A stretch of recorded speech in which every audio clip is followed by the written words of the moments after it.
الحمدللہ نحمده ونستعینه ونستهدیه ونستغفره ونعوذ باللہ من شرور انفسنا وسیئات اعمالنا من يهده الله فلا مضل له ومن يضلل فلا هادي له واشهد ان لا اله الا الله وحده لا شريك له واشهد ان محمدا عبده ورسوله وبعد۔ فضیلت مآب حضرت العلامہ ڈاکٹر حماد صاحب اور فضیلت مآب حافظ شفیق الرحمان صاحب اور فضیلت مآب مولانا جاوید اقبال صاحب اور دیگر علماء کرام جو اس مجلس میں تشریف فرما ہے، اور عزت مآب احباب گرامی حاضرین ذی وقار، قرآن مجید کی عظمت کے حوالے سے انتہائی علمی اور روحانی اور ایمان افروز گفتگو آپ سن رہے تھے۔ اللہ رب العزت کے حضور دعا ہے کہ اللہ تعالی ہمیں اپنی اور اپنے کلام کی عظمت اور قدر کی توفیق نصیب فرمائے، اس کا شعور نصیب فرمائے، اور پھر اس کی عظمت کا جو تقاضا ہے اسی کے مطابق ہم اس کے ساتھ اپنا تعلق اور اپنا ارتباط استوار کریں۔ آپ نے ایک لمبے عرصے میں محترم حافظ صاحب سے قرآن مجید کا ترجمہ اور اس کی تفسیر سنی، اور اب یہ سلسلہ اختتام تک پہنچا ہے۔ اللہ رب العزت سنانے والے اور سننے والوں کو سب کو قرآن مجید کا فہم اور قرآن مجید کا فہم کے ساتھ اس کا تحمل نصیب فرمائے کہ وہ حامل قرآن بن جائے، قرآن والے بن جائے۔ اصل مقصد یہی ہوتا ہے کہ انسان قرآن مجید کا ایسا حامل بنے کہ پھر اس کی زندگی قرآن کی تعلیمات کے مطابق ہو، قرآن کی حدود کی بھی حفاظت کرنے والا ہو، اور قرآن کے حروف کی بھی حفاظت کرنے والا ہو، اور قرآن کے مقاصد کی بھی حفاظت اور نگہداشت کرنے والا بن جائے۔ حامل القرآن غیر الغالی فیہ ولا الجافی عنہ، جو اس میں غلو بھی نہیں کرتا، آگے بھی نہیں بڑھتا، اور اس سے اعراض کر کے بے رخی بھی نہیں برتتا، بلکہ اس کے ساتھ وابستہ رہتا ہے، اسی کو اپنا رہنما بنا کے چلتا ہے۔ قرآن مجید کے آغاز میں آپ جانتے ہیں کہ سورۃ الفاتحہ ہے، اور سورۃ الفاتحہ یہ قرآن مجید کی وہ عظیم الشان صورت ہے جس کے بارے میں رسول اللہ صلی اللہ علیہ وسلم نے فرمایا کہ تورات، زبور، انجیل اور قرآن میں بھی اس جیسی اور کوئی صورت نہیں، یہ منفرد صورت ہے۔ اس قرآن مجید میں اس کی مانند پہلی کتابوں میں کوئی صورت نازل نہیں ہوئی، اور اس صورت کے اندر بھی جیسے ڈاکٹر صاحب نے ذکر کیا کہ اللہ رب العزت کا تعارف کروایا گیا ہے، اللہ رب العزت کا تعارف کروایا گیا ہے۔ تو پھر پورا قرآن جو ہے یہ اللہ رب العزت کی پہچان کرواتا ہے، اللہ کا تعارف کرواتا ہے، اللہ کی ذات کی عظمت، اس کی صفات کی بلندی، اس کے پاک ناموں کی خوبصورتی، اس کے افعال کی حکمت، اس کی قدرت اور اس کی عظمت اور اس کی وسعت، یہ ساری چیزیں قرآن مجید بیان کرتا ہے۔ اور اللہ رب العزت کا حق کیا ہے، اللہ رب العزت کی پسندیدہ اور مرضیات کیا ہیں، جن چیزوں کو اللہ رب العزت پسند فرماتے ہیں، اور اللہ کی ناپسندیدہ اور اللہ کے غضب کا باعث بننے والی چیزیں کون سی ہیں، یہ سارا اللہ رب العزت کا تعارف قرآن مجید میں اللہ رب العزت نے فرمایا ہے، بیان فرمایا ہے، اور آپ نے پڑھا ہے، سنا ہے۔ اور پھر اللہ رب العزت کا پیغام بندوں تک پہنچانے والے اللہ کے رسول ہوتے ہیں، اللہ کے فرشتے ہوتے ہیں۔ فرشتوں کا بھی اللہ نے ذکر فرمایا ہے قرآن مجید میں، اللہ نے اپنے رسولوں کا بھی ذکر فرمایا ہے، فرشتوں کا بھی قرآن مجید میں بیان ہوا ہے، جبریل امین کا اور دوسرے فرشتوں کا، کچھ کا نام لے کر اور کچھ کی صفات بیان فرمائی ہے اللہ رب العزت نے، اور انبیاء اور رسول کا بھی اللہ رب العزت نے ذکر فرمایا ہے قرآن مجید میں، جو اللہ کا پیغام پہنچاتے رہے، اور خاص طور پر رسول اکرم صلی اللہ علیہ وسلم کا بھی تعارف کروایا ہے قرآن مجید میں۔ اللہ رب العزت نے ایک سورت تو نبی صلی اللہ علیہ وسلم کے نام سے ہی معروف ہے، سورہ محمد صلی اللہ علیہ وسلم، اور سورۃ الحجرات میں، سورۃ الاحزاب میں، سورۃ الفرقان میں رسول اکرم صلی اللہ علیہ وسلم کی عظمت، آپ کے حقوق اللہ رب العزت نے بیان فرمائے ہیں۔ اور انسان کو بھی اللہ رب العزت نے اس قرآن مجید میں بتایا ہے کہ تیری کیا حیثیت ہے، تیرا کیا مقام ہے، تیری کیا اس دنیا کے اندر حیثیت ہے، تجھے کس لیے اللہ رب العزت نے پیدا کیا ہے۔ اللہ کی پہچان، اللہ کے فرشتوں کی پہچان، اللہ کے نبیوں کا تعارف، اور محمد الرسول اللہ صلی اللہ علیہ وسلم کا مقام و مرتبہ بیان فرما کر ان کا حق کیا ہے کہ کس طرح ان کی اطاعت کرنی ہے، ان کی اتباع کرنی ہے، ان سے محبت کرنی ہے، اور آپ صلی اللہ علیہ وسلم کی توقیر اور آپ کی تکریم کرنی ہے۔ یہ ساری چیزیں اللہ نے قرآن مجید میں بیان فرمائی ہیں، اور انسان کو بھی اس کی اپنی حیثیت بتائی ہے کہ تیرا کیا مقام ہے۔ اللہ رب العزت نے اسے کرامت کا پیکر، اللہ نے احسن تقویم کا پیکر بنایا ہے، اور کرامت کا تاج اس کے سر پہ رکھا ہے، اور خلافت عرضی کی ذمہ داری اللہ رب العزت نے اس کو عطا فرمائی ہے۔ تو قرآن مجید یہ ساری انسان کو معلومات دیتا ہے، انسان کو یہ آگاہی فراہم کرتا ہے، اور پھر انسان کو یہ بھی بتایا ہے کہ جس دنیا کے اندر تو زندگی گزار رہا ہے، اس زندگی کی کیا حیثیت ہے، اور اس دنیا کے اندر جو کچھ تمہیں نظر آتا ہے اتنی وسیع کائنات کے اندر، اس کی کیا حیثیت ہے۔ یہ تمہیں کسی دھوکے میں اور کسی فریب میں مبتلا نہ کرے، کسی دھوکے میں، کسی فریب میں مبتلا نہ کرے۔ لا تغرنکم الحیات الدنیا ولا یغرنکم باللہ الغرور، یہ دنیا تمہیں فریب میں مبتلا نہ کرے، اور جو بڑا دھوکہ دینے والا تمہارا دشمن یہاں کائیاں شیطان بیٹھا ہوا ہے، مکار اور قیاد دشمن، یہ تمہیں فریب میں نہ ڈال دے کہ اس دنیا کی رنگینیوں اور اس دنیا کی دلچسپیوں میں تمہیں فریفتہ کر کے، ان میں تمہیں مگن کر کے اللہ سے غافل کر دے، اللہ کے رسولوں سے غافل کر دے، اور تجھے اپنے مقام سے گرا کر تجھے حیوانیت کی سطح پہ لے آئے، تجھے شیطان بنا دے۔ یہ اللہ رب العزت نے قرآن مجید میں حقیقت بیان فرمائی ہے، اس دنیا کی حیثیت اللہ رب العزت نے بیان فرمائی، اور رسول اکرم صلی اللہ علیہ وسلم نے پھر اس کی مزید وضاحت فرمائی اپنے بیانات کے اندر اور اپنے ارشادات کے اندر کہ یہ دنیا جو ہے مد دنیا فی الآخرہ، یہ دنیا آخرت کے مقابلے میں اتنی بھی نہیں ہے، الا کما یجعل احدکم اصبعہ فی الیم ثم فلینظر بما ترجع، کہ یہ کائنات، یہ دنیا اور اس کی وسعتیں، جیسے ڈاکٹر صاحب بتا رہے تھے کہ اتنی عظیم کائنات ہے کہ انسان اس کی وسعت اور پہنائی کا اندازہ ہی نہیں کر سکتا، اتنا کچھ اس میں اللہ رب العزت نے بنایا ہوا ہے، اور ایک چیز ایک سے بڑھ کر ایک چیز قیمتی بھی ہے اور خوبصورت بھی ہے، لیکن اس سب کچھ کے باوجود آخرت کے مقابلے میں جو اس کی حیثیت ہے وہ یہ ہے، فرمایا کما یجعل احدکم اصبعہ فی الیم فلینظر بما ترجع، آدمی انگلی سمندر میں ڈالے اور پھر دیکھے کہ یہ نمی اور یہ پانی جو انگلی کے ساتھ لگا ہوا ہے اس کی نسبت کیا ہے اس سمندر کے ساتھ، یہ اس دنیا کی آخرت کے ساتھ یہ نسبت بھی نہیں ہے، یہ نسبت بھی نہیں ہے اس کی۔ اللہ نے یہ حقیقت قرآن مجید میں بیان فرمائی، اور بڑی تفصیل کے ساتھ، جیسے ڈاکٹر صاحب نے بتایا، اور قرآن کی آیت کا حوالہ دے کر متشابہاً یہ مضمون مختلف اسلوبوں میں اور مختلف پیراؤں میں اللہ رب العزت نے بیان فرمائے ہیں، اور ہر جگہ موضوع ایک ہی ہے، دنیا کی حقیقت، لیکن اس کا رنگ مختلف ہے، مثالوں کے ساتھ اللہ تعالیٰ نے یہ حقیقت بیان فرمائی۔ اور پھر جو انسان کی اصل زندگی ہے، آخرت کی زندگی، اس کی عظمت اور اس کے اندر جو کچھ ہونے والا ہے اس کی تفصیلات بیان فرمائیں کہ وہ کیسا عجیب عالم ہوگا، اور اس دن کیسی تبدیلی آ جائے گی کہ ہر چیز بدل جائے گی،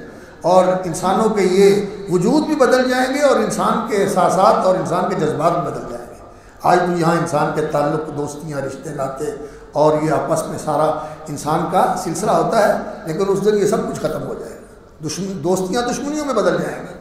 سوائے نیک لوگوں کے کہ ان کے تعلقات باقی رہیں گے، ان کی محبتیں باقی رہیں گی۔ تو یہ اسی طرح سلسلہ چلتے چلتے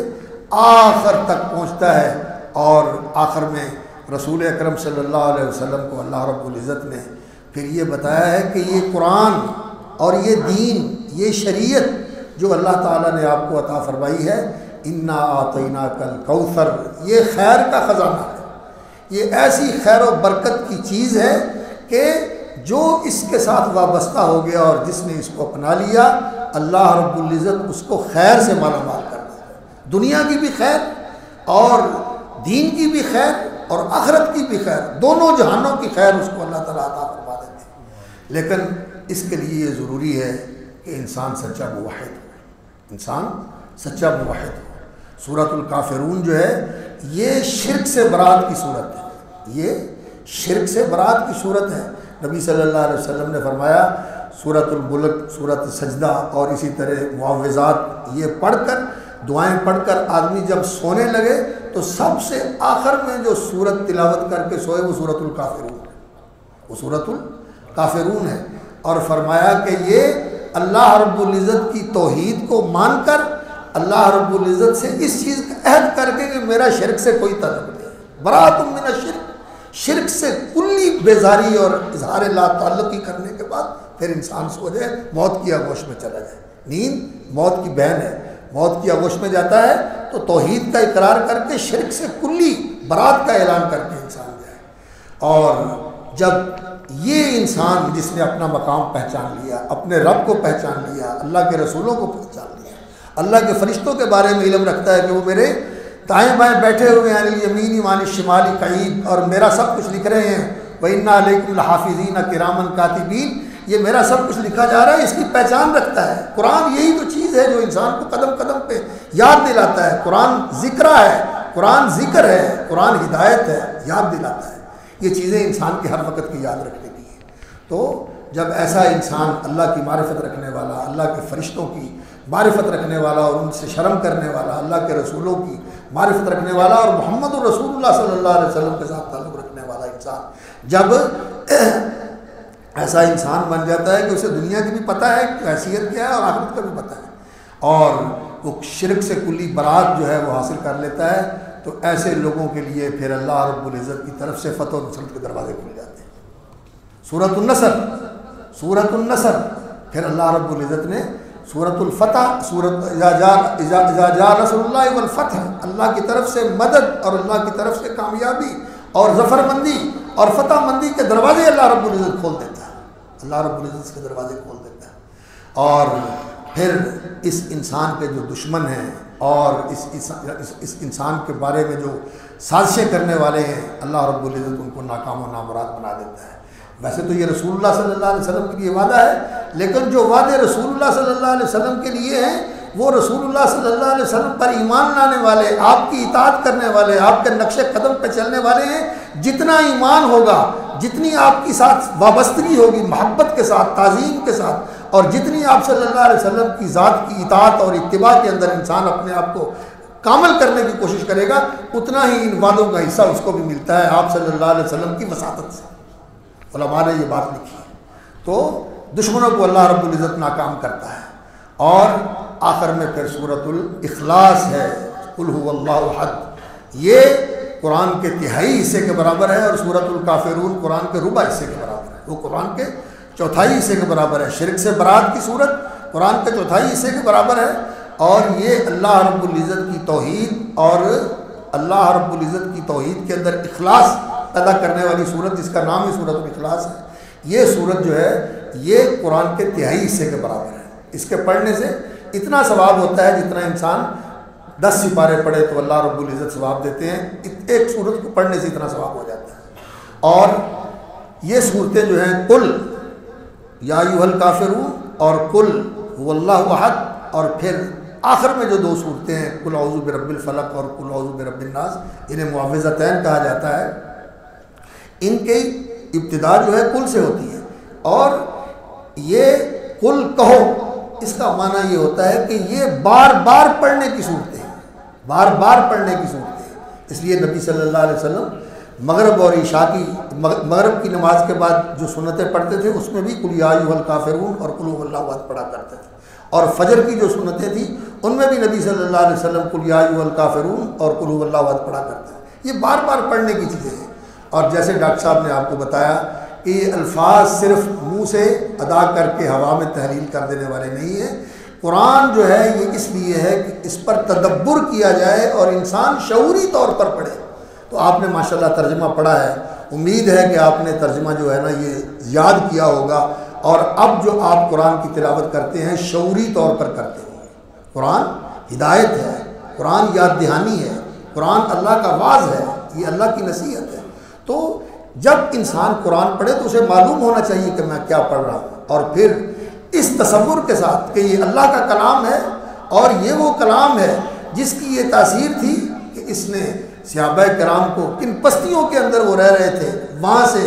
اس نے اٹھایا اور انہیں کن عظمتوں سے سرفراز کر دیا اور کن بلندیوں پر انہیں پہنچا دیا. جب انسان اس کا تصور کرے تو پھر انسان کے اندر خود بھی یہ جذبہ اور امنگ پیدا ہوتی ہے کہ قرآن کے ساتھ میں بھی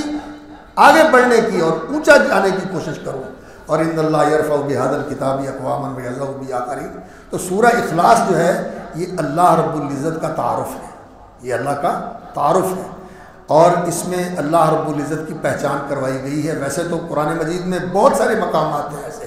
جو وہ آیات جن میں اللہ رب العزت نے اپنا تعارف کروایا ہے، خاص طور پر سورۃ الاعراف میں، اسی طرح سورۃ الزمر میں، اور اسی طرح اور بھی بہت سارے مقامات. سورۃ الزمر کہہ رہا ہوں، سورہ مومن میں اور سورہ زمر میں تو اللہ تعالیٰ نے اپنا توحید کا حق بیان فرمایا ہے،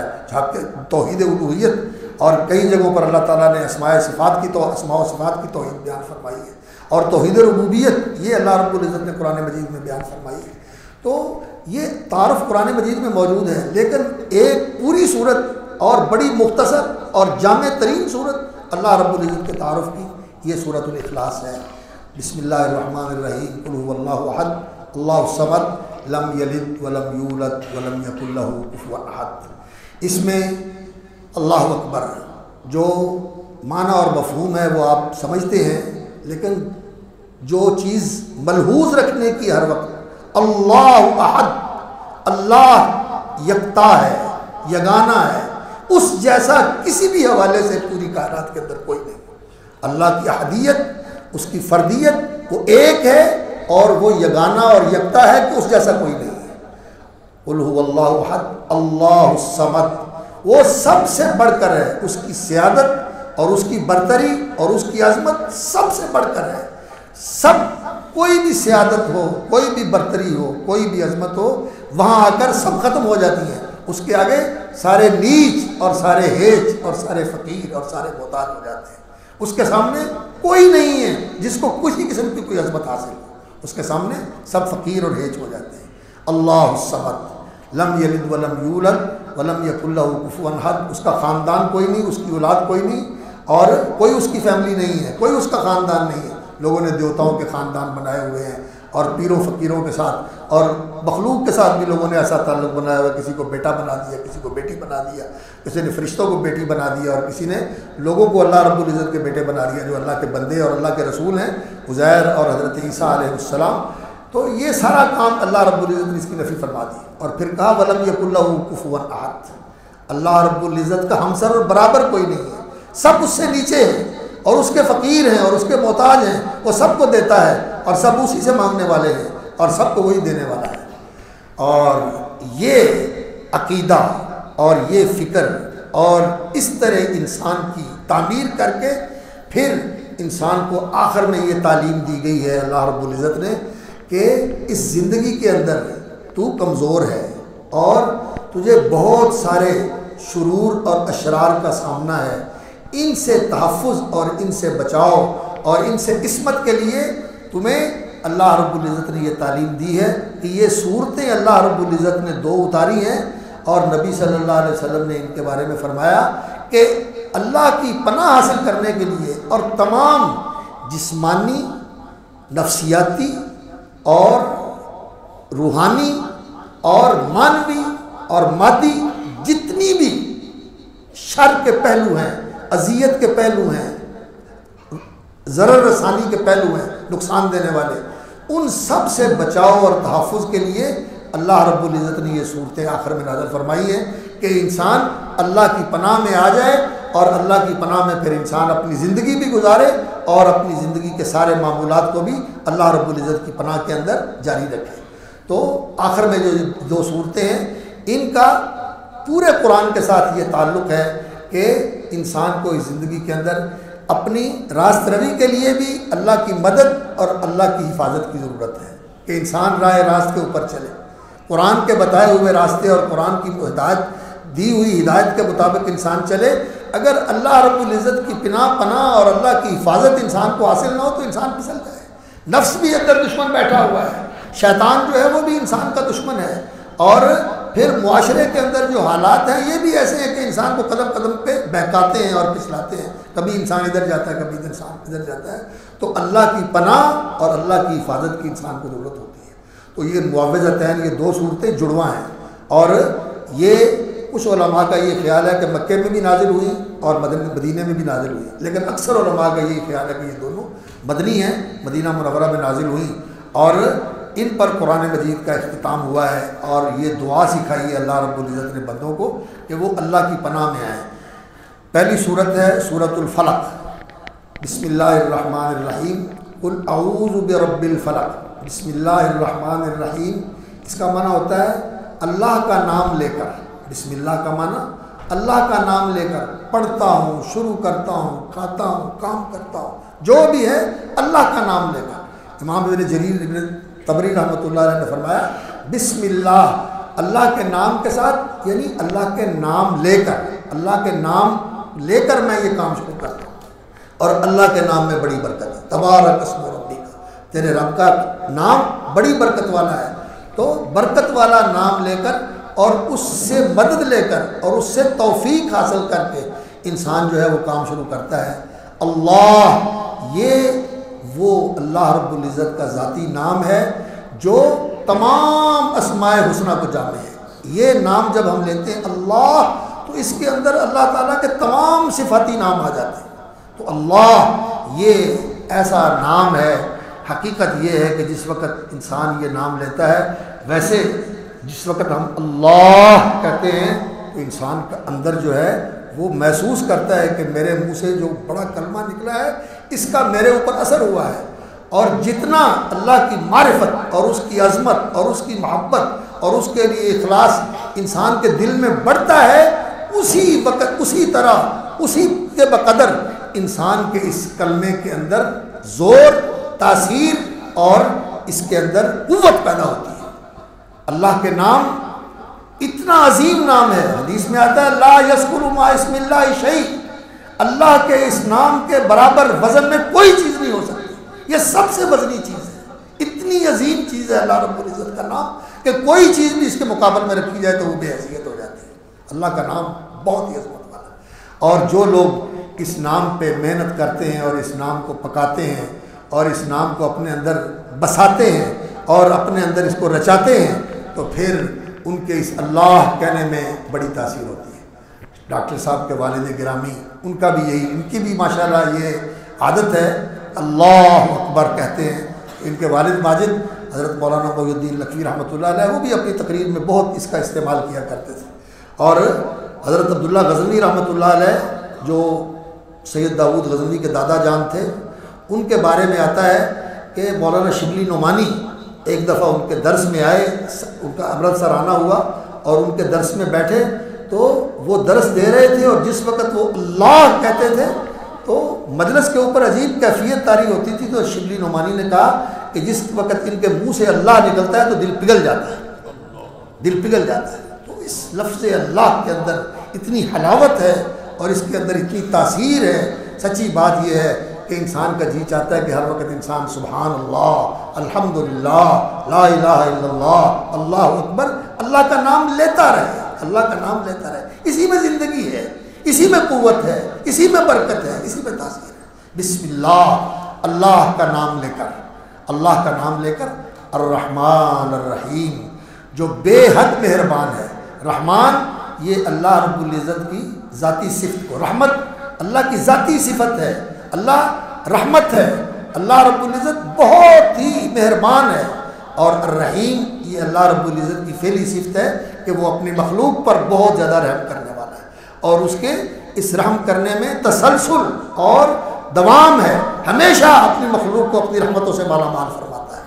اور پھر اس کے بعد اللہ رب العزت نے یہ آیت کریمہ جو ہے اس میں بندے کو کہا، اپنے پیغمبر صلی اللہ علیہ وسلم سے کہا، قل، اے میرے نبی آپ کہیں، اعوذ برب الفلق، میں پناہ پکڑتا ہوں، میں پناہ میں آتا ہوں۔ آذا یعوذ، عوذن و معاذن کا معنی ہوتا ہے کسی کی پناہ میں آ جانا، کسی کی آغوش میں آ جانا، کسی کی اوٹ لے لینا، اس کو آگے کر کے اس کے پیچھے ہو جانا، یہ سارا معنی ہوتا ہے آذا کا۔ تو اعوذ، میں پناہ پکڑتا ہوں، پناہ میں آتا ہوں، اور میں اپنا محافظ بناتا ہوں، اور میں اس کے تحفظ میں آتا ہوں۔ کون؟ اعوذ برب الفلق، وہ رب الفلق جو رب ہے فلک کا۔ رب کا معنی ہوتا ہے مالک، رب کا معنی ہوتا ہے رب صاحب کو بھی کہتے ہیں، رب مالک کو بھی کہتے ہیں، جو کسی چیز سے متصف ہو یا کسی چیز کا مالک ہو اس کو رب کہا جاتا ہے۔ اور رب کے لفظ کے اندر ایک ایسی خصوصیت پائی جاتی ہے کہ رب کا معنی ہوتا ہے سنوارنے والا اور سدھارنے والا، یعنی وہ ہستی جو چیز کو پیدا کرنے والا بھی ہے اور پھر اس کو نقطہ کمال تک پہنچا کے سارے مراحل کے اندر اس کی نگہبانی کرنے والا اور اس کی نگہداشت کرنے والا اور اس کو سدھارنے والا اور سنوارنے والا ہوتا ہے، وہ رب ہوتا ہے۔ اور رب کون ہے؟ ربی اللہ، میرا رب اللہ ہے، میرا مالک بھی وہ ہے اور مجھے پالنے والا بھی وہ ہے۔ اور رب الفلق، اور وہ مالک ہے الفلق۔ فلک کا ایک معنی صبح ہوتا ہے اور ایک معنی اس کا مخلوق ہوتا ہے، دونوں معنی صحیح ہیں۔ اس لیے کہ جو مخلوق ہے، فلک کا اصل معنی ہوتا ہے پھاڑنا، ان اللہ فالق الحب والنوا، اللہ رب العزت پھاڑنے والے ہیں دانے کو بھی اور گٹھلی کو بھی۔ دانا پھٹتا ہے اور پھر اس میں سے کوپل نکلتی ہے اور زمین کو پھاڑتی ہے وہ، اور پھر باہر پودا بن کے کھڑا ہو جاتا ہے۔ تو فلک کا معنی پھاڑنا ہوتا ہے۔ اور فالق الاصباح، رات کی تاریکی کی چادر کو اللہ پھاڑ کر اس میں سے صبح کا سفیدہ اللہ تعالیٰ نمودار فرما دیتے ہیں۔ تو صبح کا بھی معنی کیا گیا ہے اور فلک کا معنی بھی کیا گیا ہے، دونوں معنی اس کے کیے گئے ہیں۔ تو رب الفلق، صبح کا رب ہے جو صبح کو نمودار کرتا ہے، یا فلک پیدا کرنے والا ہے جو چیز کو پھاڑ کر اس میں سے اپنی مخلوق کو پیدا کر دیتا ہے۔ تو صبح کے رب کی پناہ میں آتا ہوں یا مخلوق کے رب کی پناہ میں آتا ہوں۔ من شر ما خلق، ہر اس چیز کے شر سے جو اس نے پیدا فرمائی ہے۔ تو من شر ما خلق،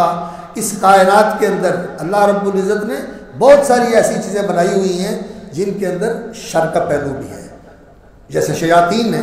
یہ شر پھیلانے والے ہیں۔ اسی طرح بعض زہرناک چیزیں ہیں، تو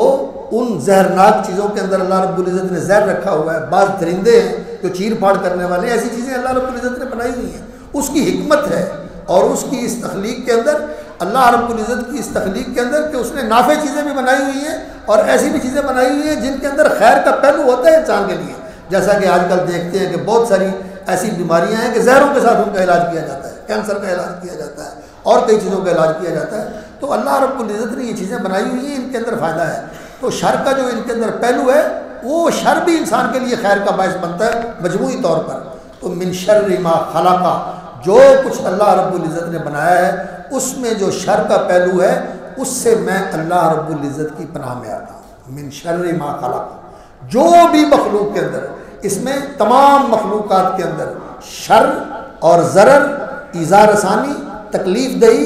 جتنے بھی پہلو ہیں، اس تمام شر سے انسان اپنے آپ کو اللہ کی پناہ میں لے آتا ہے۔ من شر ما خلق ومن شر غاسق اذا وقب،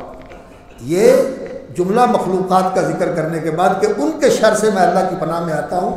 تو جو پیدا کرنے والا ہے وہی اس کے شر سے مجھے بچا سکتا ہے۔ اور جیسے ڈاکٹر صاحب نے آپ کو بتایا کہ یہ بات اگر انسان یقین کے ساتھ کہے اور اللہ کے اوپر اعتماد اور بھروسہ کرتے ہوئے کہے تو واقعتاً پھر ایسے الفاظ کوئی اور نہیں ہیں جن کے ساتھ انسان کو پناہ مل سکتی ہے۔ نبی صلی اللہ علیہ وسلم نے فرمایا لم یتعوذ متعوذ بمثلہن، ان جیسی صورتوں اور ان جیسے الفاظ کے ساتھ کوئی اور الفاظ ایسے نہیں ہیں جن سے انسان اللہ کی پناہ حاصل کر سکے۔ من شر ما خلق ومن شر غاسق اذا وقب، اور چھا جانے والے اندھیرے کے شر سے، اذا وقب، جب وہ چھائے اور ہر چیز میں سرایت کر جائے، یعنی ہر چیز میں اندھیرا داخل ہو جائے، یعنی رات کی تاریکی اور رات کی ظلمت کے اندر جو انسان کے لیے نقصان کے اور تکلیف کے امور ہو سکتے ہیں ان سے انسان اللہ کی پناہ مانگتا ہے بالخصوص. پہلے تو تمام مخلوق کے شر سے مانگا اور پھر بالخصوص رات کے وقت جنات، شیاطین، درندے، کیڑے مکوڑے، سانپ بچھو اور مچھر وغیرہ اور اس طرح کے جو دوسرے انسان کے لیے نقصان دہ چیزیں ہیں، یہ رات کے وقت زیادہ حملہ آور ہوتے ہیں، اندھیرے کے وقت، اندھیرے کے اندر. تو من شر غاسق اذا وقب، اندھیرے کے شر سے جب وہ پوری طرح چھا جائے. اور بعض روایات میں چاند کے متعلق آتا ہے کہ اس کو دیکھ کر نبی صلی اللہ علیہ وسلم نے کہا ھذا غاسق اذا وقب. تو علماء نے یہ لکھا ہے کہ چاند بھی رات کو ہی نظر آتا ہے اور پھر جب وہ چھپ جاتا ہے تو پوری طرح اندھیرا چھا جاتا ہے. تو یہ بھی اسی کے مفہوم میں ہے کہ جب پوری طرح اندھیرا چھا جائے تو اس وقت جو شر کے پہلو انسان کے لیے ہو سکتے ہیں انسان اللہ تعالیٰ کی پناہ میں آتا ہے. ومن شر غاسق اذا وقب ومن شر النفاثات فی العقد، اور ان پھونکے مارنے والیوں کے شر سے جو گروہ میں پھونکے مارتے ہیں. یہ اگر نفوس ہوں تو اس میں مرد اور عورتیں سارے آتے ہیں، اور اگر اس میں صرف یہ نفاسات مؤنث کا صیغہ ہے عورتیں ہوں تو جادوگرنیاں، جادوگر عورتیں جو جادو کرتی ہیں، یہ ٹونے ٹوٹکے اور یہ جادو وغیرہ عورتوں کے اندر ان پر اعتماد بھی زیادہ ہوتا ہے اور وہ اس کا اہتمام بھی کرتی ہیں. لیکن اگر نفوس کے معنی میں ہو تو ایسے نفوس جو جادوگر مرد ہوں یا عورتیں ہوں، ان کے شر سے میں اللہ رب العزت کی پناہ میں آتا ہوں. جادو کا توڑ جو ہے وہ یہ صورتیں ہیں. آج کل لوگ جادو کا توڑ کرنے کے لیے جادوگروں کے پاس جاتے ہیں، ان کو جا کر کہتے ہیں کہ یہ جادو الٹا دو، اور جنہوں نے کیا ہے ان کے اوپر اسے الٹا دو اور ان کو اس میں مبتلا کر دو. یا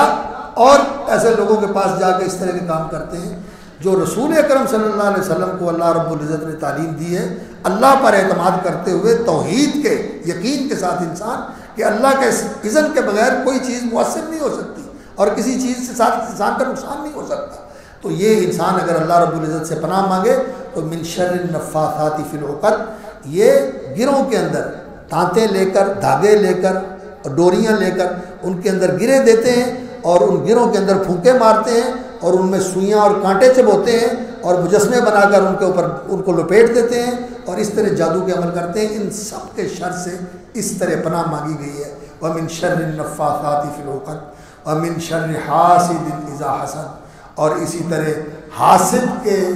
شر سے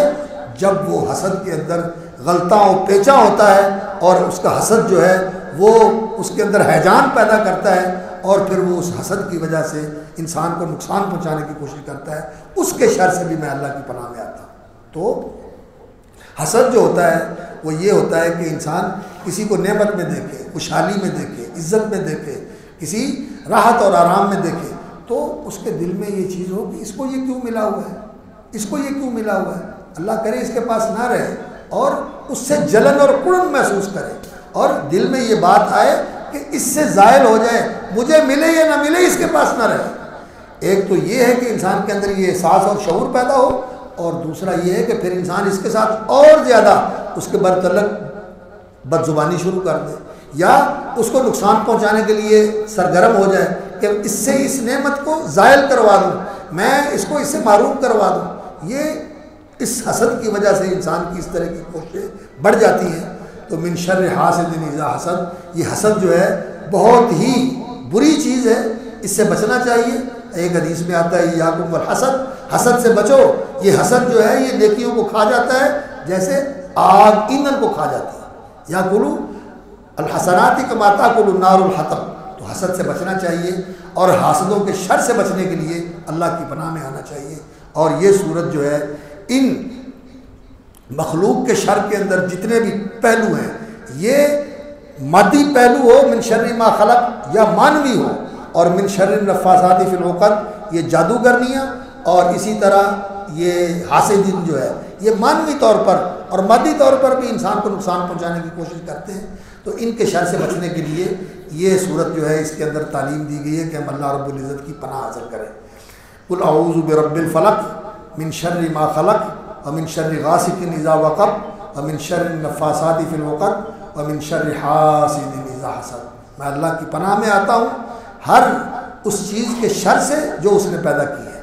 من شر ما خلق ومن شر غاسق اذا وقب، اور اندھیرے کے شر سے جب وہ چھا جاتا ہے، رات کے اندر جو کچھ ہوتا ہے، ومن شر غاسق اذا وقب ومن شر النفاثات فی العقد، اور گروہ کے اندر پھونکے لگانے والی ارواح، نفوس، اشخاص اور ذوات، ان کے شر سے میں اللہ رب العزت کی پناہ میں آتا ہوں۔ ومن شر حاسد اذا حسد، اور حاسد کے شر سے جب وہ حسد کے اندر آ کر انسان کو نقصان پہنچانے کی کوشش کرے، میں اللہ رب العزت کی پناہ میں آتا ہوں۔ اور اگلی صورت ہے سورۃ الناس۔ بسم اللہ الرحمن الرحیم، قل اعوذ برب الناس ملک الناس الہ الناس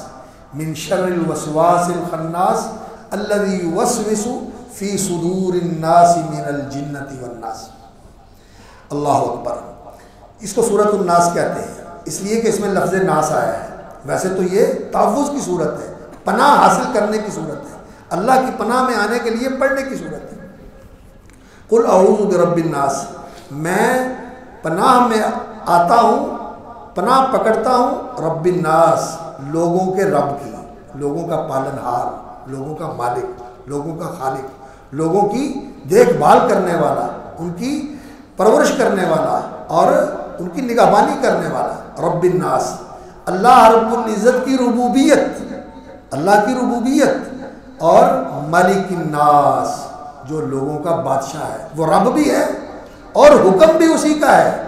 اللہ رب العزت کے احکام جو ہے وہ دو طرح کے ہیں، ایک اللہ کے تکوینی احکام ہیں جو اس کائنات میں کار فرما ہے اور ہر چیز اس کے حکم کے مطابق ہوتی ہے، اس سے کوئی چیز جو ہے ادھر ادھر نہیں ہو سکتی، سرے منہ اس میں کوئی آگے پیچھے نہیں ہو سکتا، بات برابر نہیں۔ تو یہ اللہ کے تکوینی احکام تو کار فرما اور نافذ ہیں، ان کے اندر تو کوئی آدمی کسی قسم کی تبدیلی نہیں کر سکتا۔ اور ایک اللہ رب العزت کے شرعی احکام ہیں جو شریعت کی صورت میں اللہ رب العزت نے دیے ہیں، ان کو ماننا اور ان کو اختیار کرنا یہ انسان کے اختیار میں اللہ رب العزت نے رکھا ہوا ہے۔ اگر انسان مانے تو اس کے لیے فائدہ ہے، اور اگر نہیں مانے گا، نافرمانی کرے گا، تو پھر اس میں اس کا نقصان ہے۔ تو اللہ رب العزت ملک ہے، اور وہ ایسا ہے کہ سچا بادشاہ وہی ہے، فتعال اللہ الملک الحق،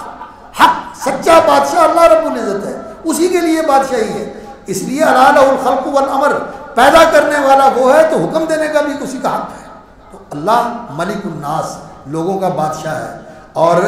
اللہ رب العزت کی بادشاہی اس کائنات پر بھی ہے اور ہمارے جسم پر بھی ہے،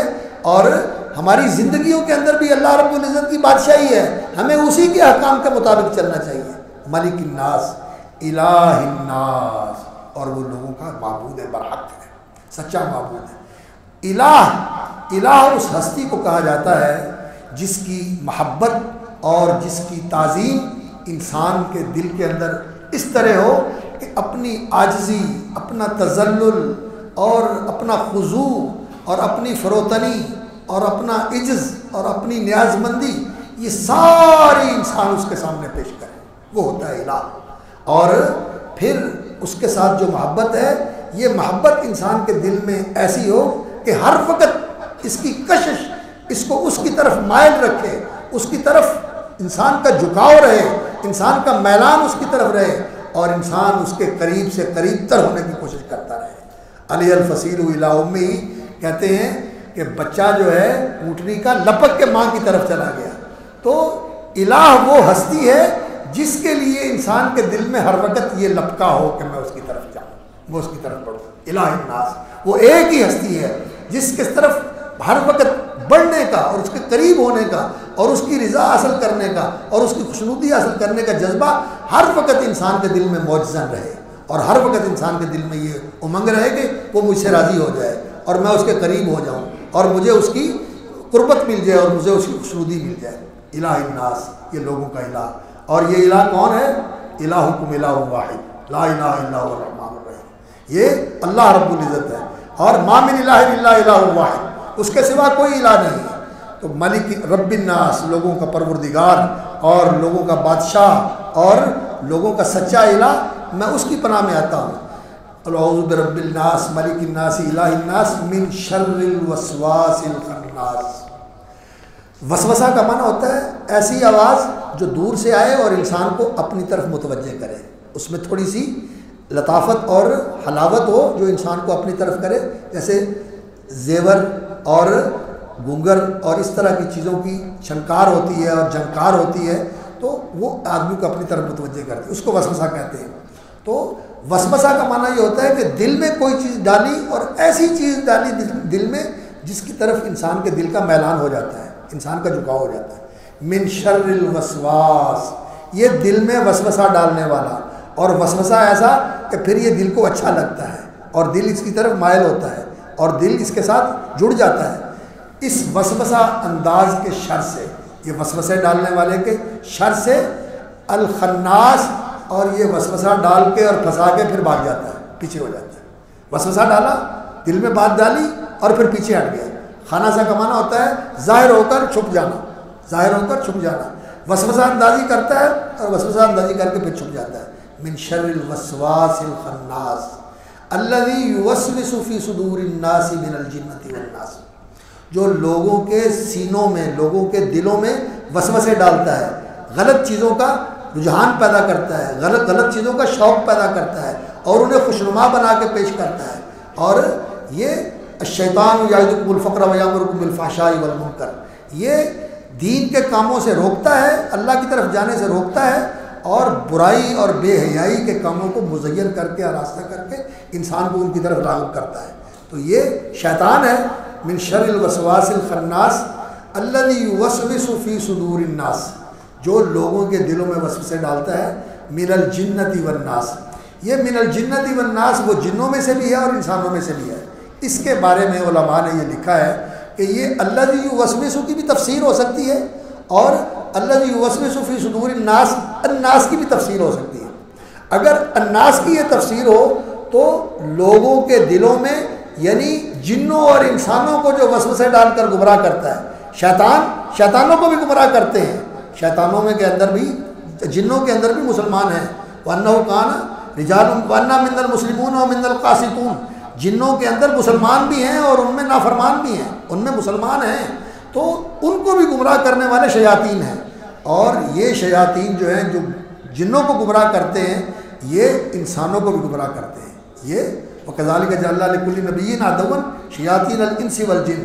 اور یہ گمراہ کرنے والے انسانوں میں سے بھی ہوتے ہیں اور جنوں میں سے بھی ہوتے ہیں۔ تو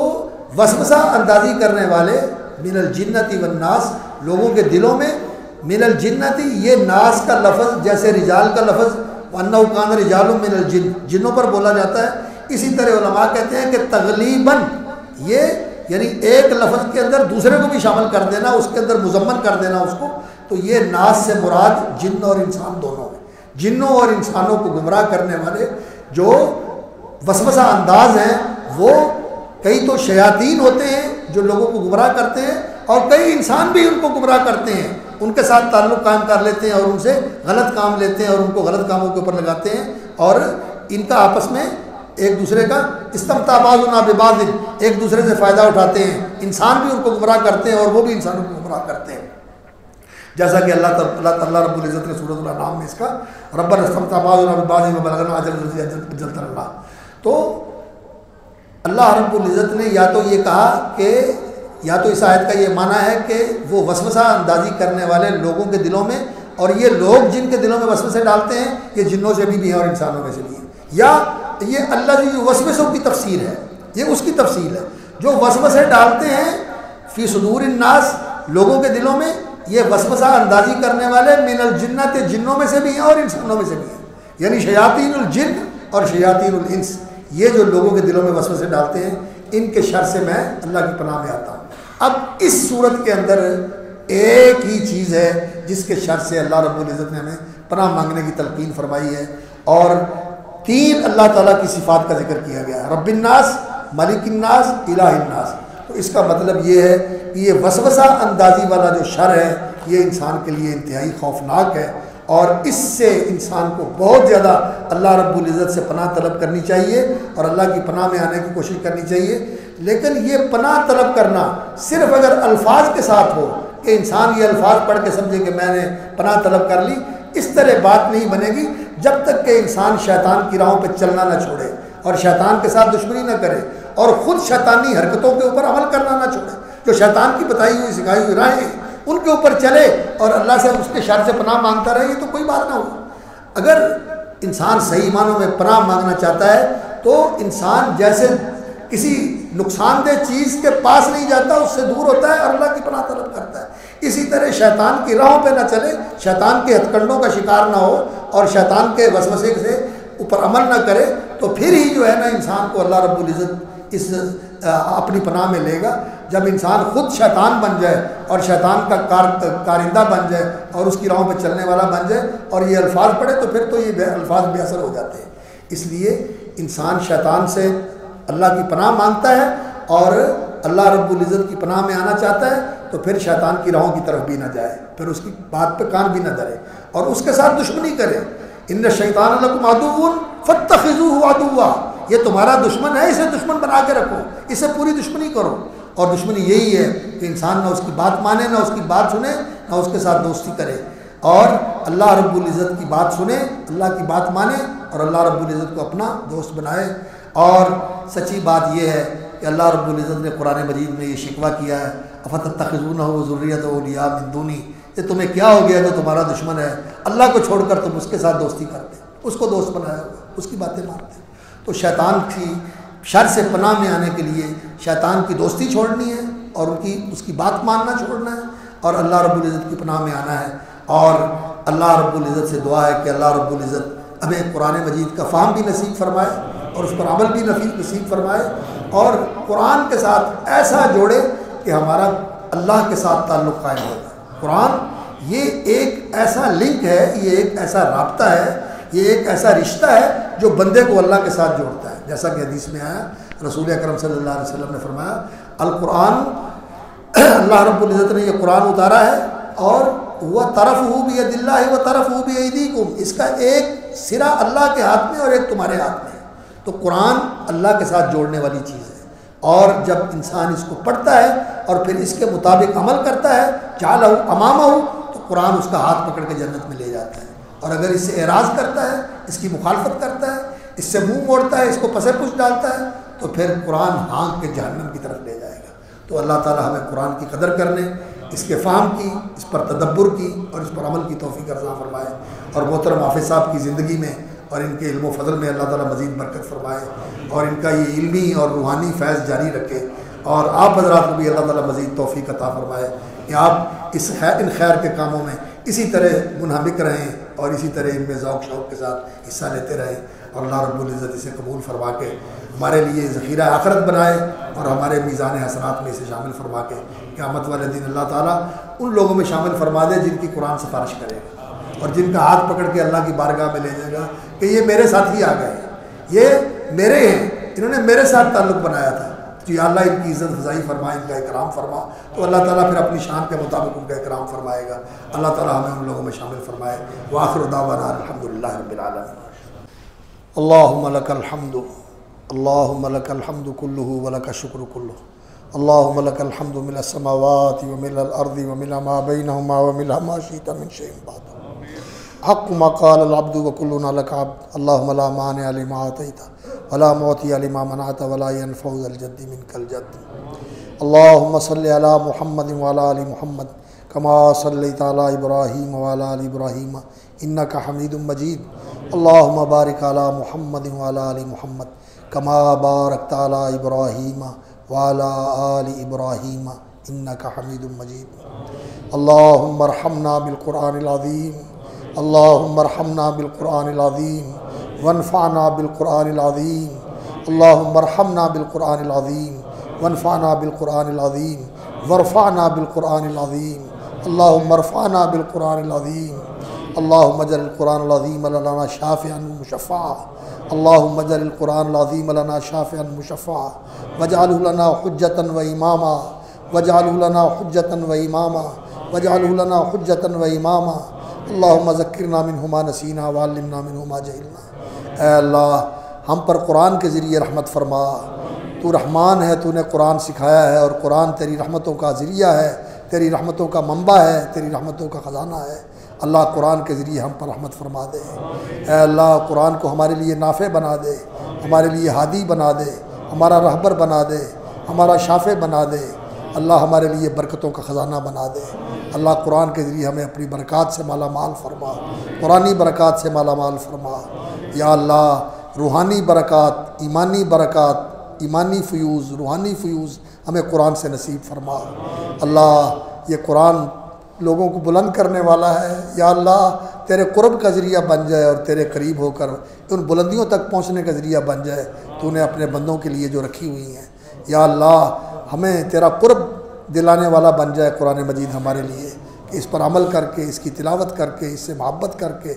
اور اسے اپنی زندگی کے اندر شامل کر کے ہم تیرا قرب حاصل کرنے والے اور دنیا اور آخرت میں عزتیں اور رفعتیں حاصل کرنے والے بن جائیں۔ اللہ قرآن کو ہمارا سفارشی بنا دے، قرآن کو ہمارا ہادی بنا دے، قرآن کو ہمارا امام بنا دے، قرآن کو ہمارے لیے حجت و برہان بنا دے۔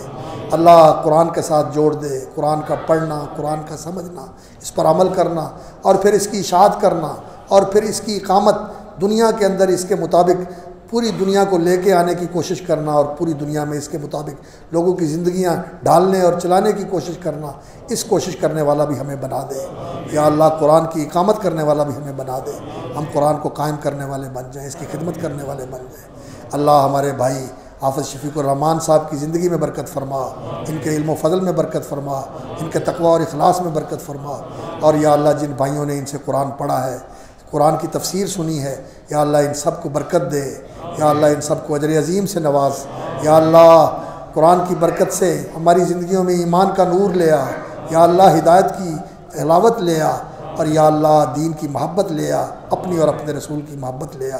یا اللہ ہم تیری محبت میں جئیں، تیرے رسول صلی اللہ علیہ وسلم کی محبت میں جئیں، اور یا اللہ اسی محبت کے ساتھ ہمارے دلوں کو سرشار فرما دے، دین کی محبت، اللہ کی محبت، اللہ کے رسول کی محبت، اور اللہ کے رسول صلی اللہ علیہ وسلم اور اللہ کے جو فرما بردار پیروکار لوگ ہیں ان کی محبت ہمارے دلوں میں ڈال دے۔ یا اللہ جو ہمارے ساتھی شروع میں ساتھ تھے آج وہ تیرے مہمان ہیں، اللہ ان کی بخشش فرما، اللہ ان پہ رحمت فرما، ان کی قبروں کو جنت کے باغ بنا دے۔ یا اللہ اس مسجد کے بنانے والے، اس مسجد میں نمازیں پڑھنے والے، اس مسجد کے اندر تیری عبادت کرنے والے جو بھی تیرے پاس پہنچ چکے اب وہ حیات نہیں ہیں، یا اللہ ان سب کی مغفرت فرما، یا اللہ ان سب کے درجے بلند فرما، اور بالخصوص یا اللہ ہمارے والدین اور ہمارے اساتذہ جن کا ہمارے اوپر حق ہے، اللہ ہماری طرف سے ان کو بہتر جزا عطا فرما، ان کے درجات بلند فرما، ان کو اعلیٰ علیین میں جگہ عطا فرما، ان کی قبروں کو جنت کے باغ بنا دے، اللہ ان کے درجے بلند فرما، اعلیٰ علیین میں ان کے درجے بلند فرما۔ اللہم الحقہم بالصالحین ونور لہم فی قبورہم، اللہم نور لہم فی قبورہم واکتبہم فی علیین، واکتب کتابہم فی علیین والحقہم بالصالحین وارفع درجاتہم فی المہدیین۔ اللہ ہماری اولادوں کو صالح بنا، سعادت مند بنا، نیکوکار بنا، فرما بردار بنا، انہیں قرآن سے جوڑ دے، انہیں دین سے جوڑ دے، انہیں شریعت سے جوڑ دے، یا اللہ انہیں اپنا بنا لے، ہمیں بھی اپنا بنا لے۔ یا اللہ تو ہمارے لیے کافی ہے، تیرے اوپر ہمارا بھروسہ ہے، یا اللہ ہم تیرے حضور دست بدعا ہے۔ اللہ دنیا کی ہر وہ خیر جو تیرے علم میں ہمارے لیے بہتر ہو سکتی ہے ہمیں اس سے مالا مال فرما دے، اور ہر وہ شر جو ہمارے لیے نقصان دہ ہو سکتا ہے یا اللہ اس سے ہمیں پناہ دے دے۔ یا اللہ اسی طرح آخرت کی ہر خیر سے ہمیں نواز دے، ہمیں اسے مالا مال فرما دے، اور ہر شر سے ہمیں محفوظ فرما لے۔ اللہم انا نسألک من الخیر کلہ عاجلہ وآجلہ ما علمنا منہ وما لم نعلم ونعوذ بک من الشر کلہ عاجلہ وآجلہ ما علمنا منہ وما لم نعلم۔ اللہم انا علی ذکرک وشکرک وحسن عبادتک، اللہم انا نسألک الہدی والتقی والعفاف والغنی۔ اے اللہ ہمارے ملک پہ رحمت فرما، اللہ اس کو بحرانوں سے نجات عطا فرما، یا اللہ اس کو دینی استحکام بھی نصیب فرما، سیاسی استحکام بھی نصیب فرما، اقتصادی اور معاشی استحکام بھی نصیب فرما۔ یا اللہ اس کے حکمرانوں کو ہدایت دے کہ وہ دین کی طرف آ جائیں، دین کو سر بلند کریں، دین کو قائم نافذ کریں۔ یا اللہ اسی سے اس ملک کی بقا ہے، اسی میں اس ملک کا استحکام ہے، یا اللہ اس کی توفیق عرضہ فرما۔ یا اللہ ہمارے گناہ بخش دے، ہماری کوتاہیاں بخش دے، یا اللہ ہم بڑے گناہ گار ہیں، بڑے کوتاہ کار ہیں، بڑے قصوروار ہیں، اپنے گناہوں کا اعتراف کرتے ہیں۔ اللہم انا نستغفرک ونتوب الیک، اللہم اغفر لنا ذنوبنا کلہا دقہا وجلہا واولہا وآخرہا وعلانیتہا وسرہا، اللہم اغفر لنا ما قدمنا وما اخرنا وما اسررنا وما اعلنا وما انت اعلم بہ منا، اللہم اغفر لنا ذنوبنا کلہا دقہا وجلہا واولہا وآخرہا وعلانیتہا وسرہا۔ اے اللہ تیرے بندے تیرے گھر میں، تیرے مہمان تیرا قرآن سننے کے لیے، قرآن کا پیغام سننے کے لیے، تیری باتیں سننے کے لیے جمع ہوئے ہیں، یا اللہ جو آس مراد لے کے آئے اپنی رحمت سے پوری فرما دے، اللہ جو پریشانی ہے وہ دور فرما دے، اللہ جو مشکل ہے وہ آسان فرما دے، اللہ جس چیز کی تھوڑ اور کمی ہے اپنی رحمت سے پوری فرما دے۔ اے اللہ ہمارے کام سنوار دے، دین کے کام سنوار دے، دنیا کے کام سنوار دے، آخرت کے کام سنوار دے۔ اللہ ہمیں اپنے بندوں میں شامل فرما دے، نیکوکار بندوں میں شامل فرما دے، پرہیزگار بندوں میں شامل فرما دے، تقوی شعاروں میں شامل فرما دے۔ یا اللہ جو تجھ سے ڈرنے والے ہوں، تیری خشیت سے لرزاں ترساں رہنے والے ہوں، یا اللہ ہمیں ان میں شامل فرما۔ اللہم اقسم لنا من خشیتک ما تحول به بیننا وبین معاصیک ومن طاعتک ما تبلغنا به جنتک